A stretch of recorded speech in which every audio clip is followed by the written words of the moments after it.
नमस्कार, मैं शालिनी और आप देख रहे हैं नेशन 9 टुडे, आम जनता की आवाज। आइए बढ़ते हैं आज की बड़ी खबर की ओर। अमेरिकी ग्रीन कार्ड की ऐसी चाहत नाबालिगों का इस्तेमाल कर रहे भारतीय माता पिता और मानव तस्कर। वे अमेरिका की मेक्सिको या कनाडा से लगती सीमा पर पाए जाते हैं।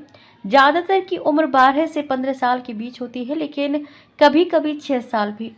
बिल्कुल अकेले, डरे सहमे, अनजानी जगह को कातर नजरों से घूरते हुए।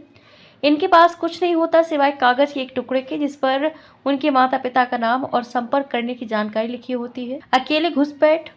पिछले कुछ वर्षों में ये ट्रेंड बढ़ा है। अमेरिका की सीमाओं पर भारतीय बच्चे मिल रहे हैं, बिना किसी डॉक्यूमेंट या गार्जियन के घुसपैठ की कोशिश करते हुए। US customs and border protection USCBP के डेटा के मुताबिक अक्टूबर 2024 से इस साल फरवरी तक 77 नाबालिग भारतीयों को अमेरिकी बॉर्डर पर पकड़ा गया है। इनमें से किसी के भी साथ उनके माता पिता नहीं थे।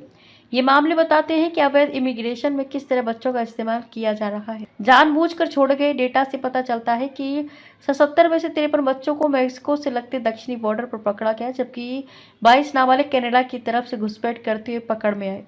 कुछ बच्चे अमेरिका के अंदर पकड़े गए हैं। इन सभी को जानबूझकर सीमा के पास अकेला छोड़ा गया था। यहाँ तक कि कनाडाई सीमा के मुश्किल भरे हालात में भी, जहाँ मौसम बहुत कठिन होता है। कोविड में कमी।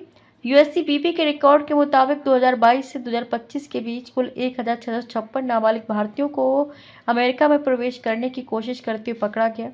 ये सभी अकेले थे। 2023 में सबसे ज़्यादा 730 बच्चे पकड़ में आए। 2022 में ये संख्या 409 और 2024 में 517 थी।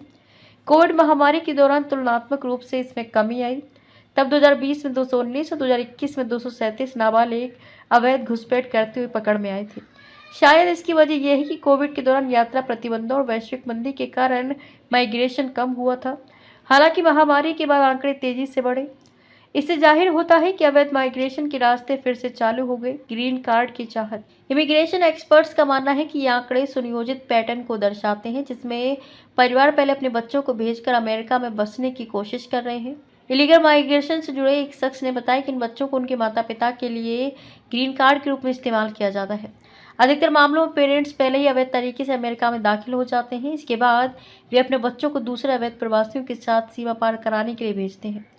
पकड़े जाने पर बच्चों और खुद के लिए शरण मांगी जाती है और आमतौर पर मानवता के आधार पर शरण मिल भी जाती है। बॉर्डर के पास छोड़ते हैं। कुछ मामलों में रणनीति उल्टी होती है। पेरेंट्स पहले अपने बच्चों को भेजते हैं और फिर इस आधार पर शरण के लिए अप्लाई करते हैं कि उनके बच्चे अमेरिका में पहले से मौजूद हैं। मानव तस्करी से जुड़े एक शख्स ने बताया कि बच्चों को अक्सर बड़े लोगों के ग्रुप के साथ भेजा जाता है, लेकिन बॉर्डर पर चेक पॉइंट्स के पास ही उन्हें अकेला छोड़ दिया जाता है ताकि अधिकारी उनको पकड़ लें। खबरों में अब तक के लिए बस इतना ही। फिर होगी आपसे मुलाकात। तब तक नमस्कार और देखते रहिए नेशन 9 टुडे। ऐसे ही लेटेस्ट अपडेट पाने के लिए हमारे चैनल को सब्सक्राइब करें और तुरंत नोटिफिकेशन पाने के लिए बेल आइकन प्रेस करना न भूलें। यदि आप हमें फेसबुक या इंस्टाग्राम के माध्यम से देख रहे हैं तो हमारे पेज को फॉलो जरूर करें। धन्यवाद।